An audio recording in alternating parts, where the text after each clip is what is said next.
The term gwir can mean a few things in Welsh, most notably true and truth, although gwirionedd is also used for truth.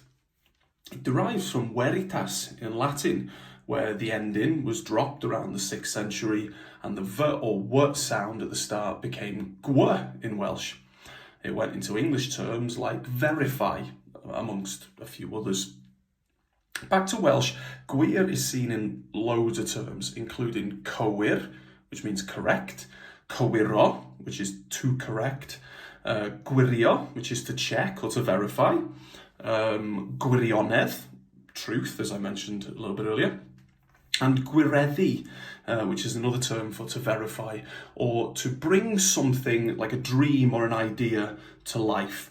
So yeah, we have a single term for that in Welsh. I can't even say it. Gwireddu breuddwyd. As beautiful as it is, it's a struggle to say. Gwireddu breuddwyd is like to make a dream become reality, or make a dream come true. Gorgeous when you can say it.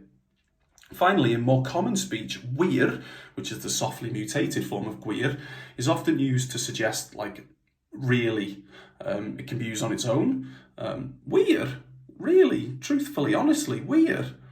It can be used as like a sort of adverb, unweir, to suggest like certainly or for sure. Oh yeah, unweir, oh yeah, for sure, that kind of idea. Or as part of a sentence, wyt ti wir yn hoffi hwnna? Do you really like that? Do you truthfully like that? Do you honestly like that? Wyt ti wir yn hoffi hwnna? And there we have it, the truth about gwir. So next time you're verifying hopes and dreams, or you're just questioning whether someone really likes something, remember, it's all about going forth and gwireddu your dreams into a reality. Weird. Yep, really, really.